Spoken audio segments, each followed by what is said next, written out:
Assalomu alaykum hurmatli ijtimoiy tarmoq foydalanuvchilari, hurmatli do'stlar. Bu videoni ko'rmagan, eshitmagan inson qolmagan bo'lsa kerak.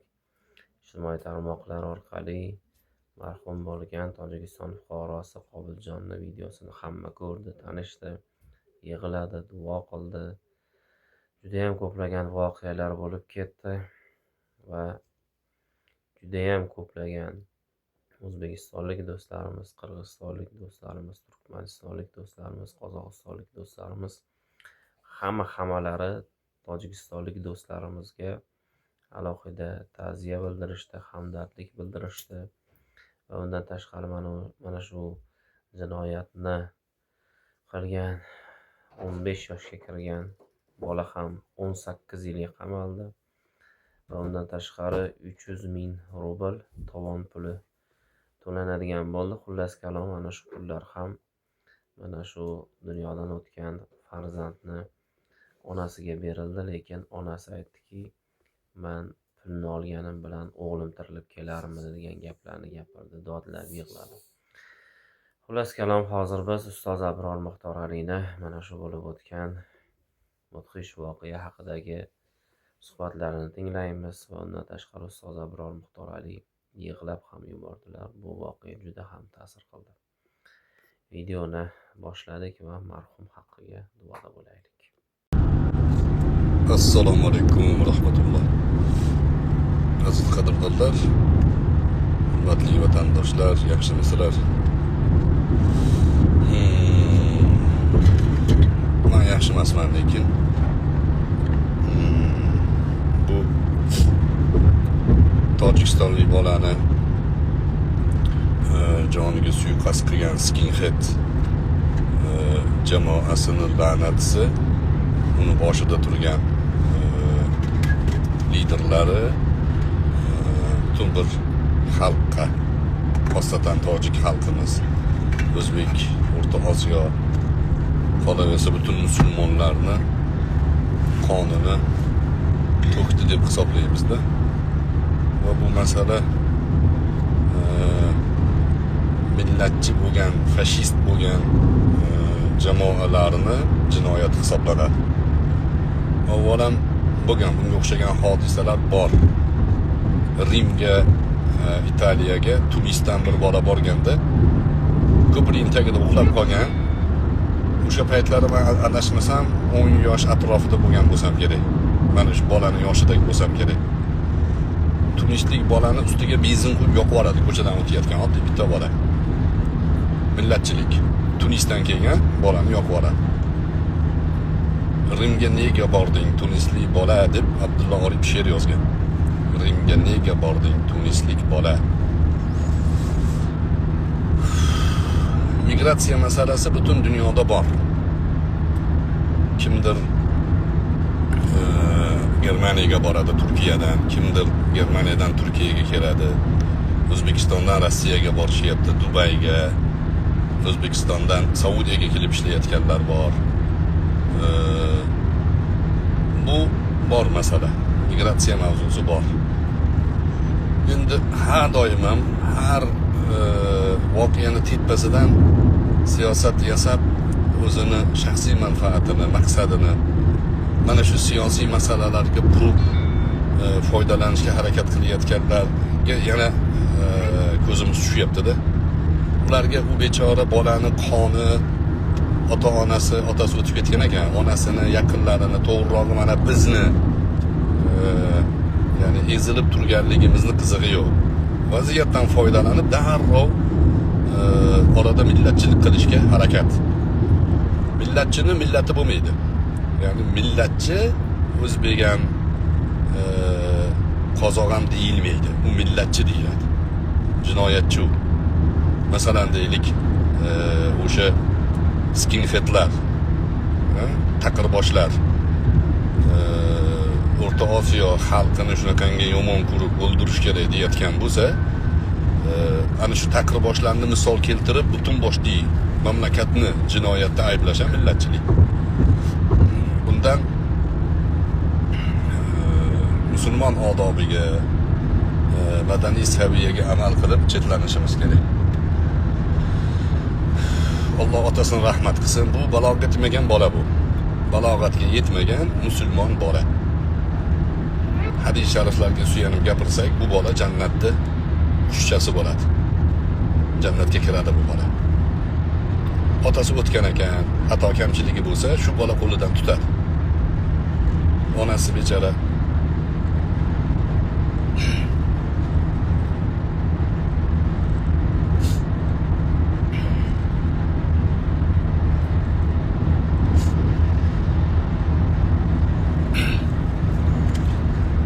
mayli, Alloh sabr bersin. Xo'p, shu hodisalardan ko'p dars chiqarishimiz kerak. Tojik xalqimizga ham sabr. Hammani hozir g'azabi junbushga kelgan. Johilga qarshi johilona muomala qilib qo'yaman degan qilib juda turibdi ko'pchilik. Va bundan o'sha havodan siyosat yasayotgan odamlar foydalanadi. Tasavvur qilyapsizmi? Havodan siyosat yasash deya. Havo kir, kim aybdor? Siyosat aybdor. Hukumat aybdor deyishdi. Yomg'ir yog'uvdi, endi bu voqea chiqib qoldi endi. Bundan ham hozir shu siyosatda ayblashga harakat qilishadi. O'zi Cherchillning gapi bor-da. O'sha siyosat qo'zg'aydigan, siyosatdan janjal qo'zg'aydiganlar bor-ku. Shularni hammasini olib kelib, hammasini o'ldirilsa, dunyo tinch bo'ladi. Xalqlar kelishib yashaydi. Asosiy urushni shular qo'zg'aydi. Shular.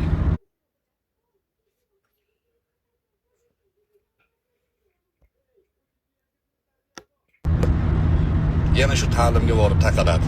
Tezda kadr yetishtirishimiz kerak. O'zbekiston ko'z tegmasin, ancha zo'r qadamlarni tashlayapti. Tojikistonni ham Alloh taolo tezda rivojlanish nuqtalariga olib chiqsin. Bu xalq, bizning xalq tojiklar ham tojikcha gapiradi-yu, lekin bitta millat, o'zbek bilan deyarli bitta millat. Qadimdan shunaqa bo'lib kelgan. Urf-odatlarimiz, ism, nom, an'ana, to'y, aza, hamma narsa. O'shaning uchun aza tutyapmiz. Bugun 2-kunmi, 3-kunmi bilmayman. Bu bolaga 3 kun aza tutilmaydi. Bu bola o'sha muhojiratni qurbonlaridan, qalbimizda yara qoldirgan izlardan bo'ldi. Endi o'sha onasiga, ortida qolgan bolasiga, qo'lidan kelgan insonlar yordam berib, bolani qaytib olib kelib bo'lmaydi-yu. Dardiga hamdard bo'lib, moliyaviy tomondan yordam berib, shunaqa narsa qilish kerak. O'sha ayolga aloqasi bor, yaqin odamlar bo'lsa, bizga aloqaga chiqsa ham qo'limizdan kelgancha endi yordam berishimiz mumkin bo'lsa, moliyaviy yordam beramizda. Ta'ziyasiga sherikmiz, taskin bera olamiz, haqqiga duo qila olamiz. Endi shunaqangi nohaqlik bilan o'ldirilayotganlar yer yuzida ko'p. Bir qarasangiz mana hozir Falastinni misol keltirasiz. Otashkes bo'lib tinchlik bo'lsa ham, lekin u yerda hozir sovuq. Kuniga faryod osmonga ko'tarilyapti qarang. Sharqiy Turkistonni ham o'zi ko'rib turibsizlar. Turgan joyimizni shukrini ado qilishimiz kerak do'stlar. Turgan joyimizni shukrini ado qilishimiz kerak. İçimizdagi dushman, ichimizdagi xoinlarni tanib, o'shalarning provokatsiyasiga uchmasak, bu millat oyoqqa turib ketadi.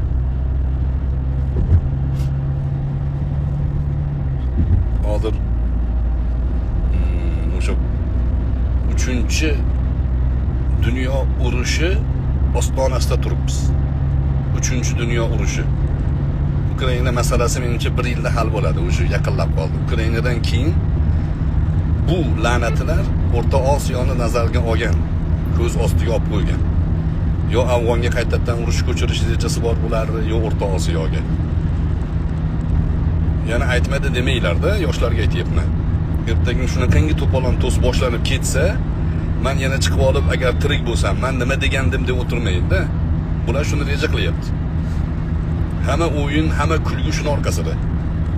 Suriya masalasida 11-yildan beri butun musulmon ummatini, O'rta Osiyodagi musulmon yoshlarini qulog'iga lag'mon osib kelganlar, bugun lag'monni olib tashlab lapshay deyapti endi.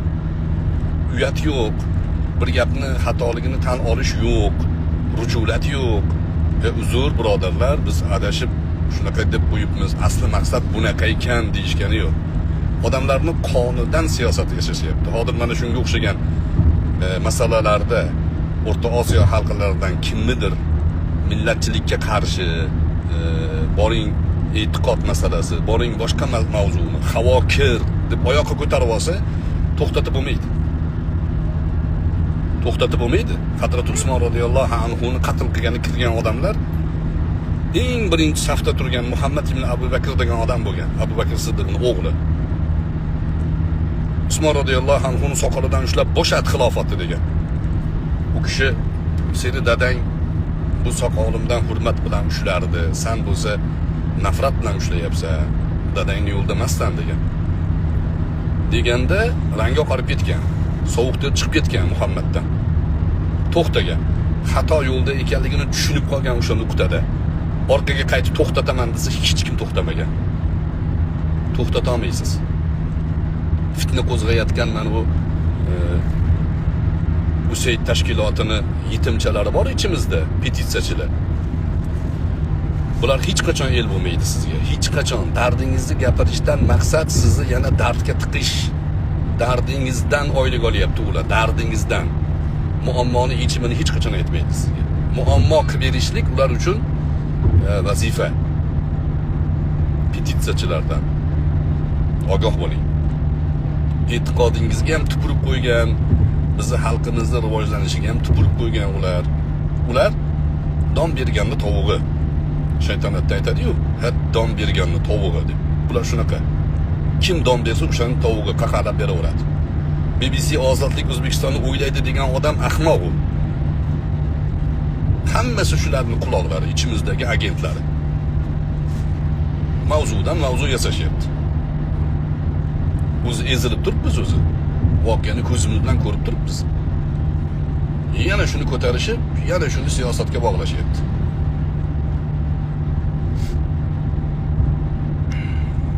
Alloh taolo o'zi shafoatchi qilsin. Bilasizlarmi, janozada yosh bola vafot etsa, Allohumma g'firli hayyina va mayyitina va shahidina va g'oibina deyiladi katta yoshlik bo'lsa. Lekin yosh bolaga o'qilganda Allohim bu bolani menga farod qilgin deyiladi. Shofi mushaffiq qilgin, shafoat qiluvchi qilgin deyiladi. Nimaga desa, musulmon oilaning yosh bolasi farod bo'ladi. Farod degan jahannamdan parda degani. Ota-onasiga parda bo'ladi inshaalloh bu bola. Dunyoda bundan og'ir musibat yo'q.